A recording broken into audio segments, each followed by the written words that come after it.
to address why there are such differences in perspectives from one discipline to another in terms of their contribution to society, their level of rigor, if you will, and their methodologies toward inquiry. Well, we have four basic worldviews in research as well, according to Creswell. And to understand the philosophy behind these worldviews, we are one step closer to understanding and respecting other disciplines.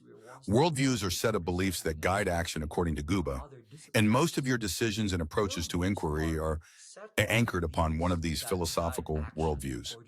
Post-positivism is sometimes called scientific research and has been presented as a traditional form of inquiry using, variables and hypotheses being tested.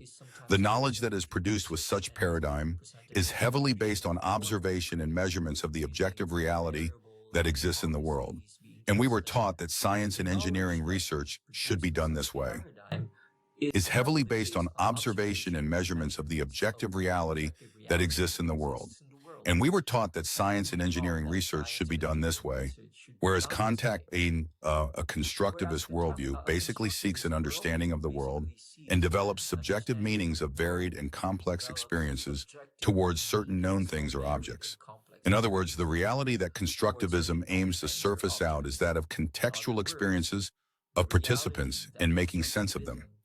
Individuals who hold assumptions of transformative approach position themselves after criticizing the imposed structural laws and theories of the post-positivist people that do not quite fit to the radical changes that society is experiencing, such as discrimination issues and social justice, oppression, and others.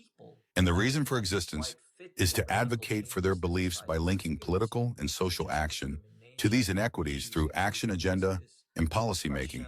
And lastly, pragmatism generally concerns with practical applications of the inquiry. Simply put, whatever methodology works will be used and applied in order to understand a problem. And so pragmatists are not committed to one ideology or one methodology of research. And researchers who possess this worldview believe that research always occurs in a particular setting, and all methods must be contextualized and mixed to achieve the purpose of the inquiry.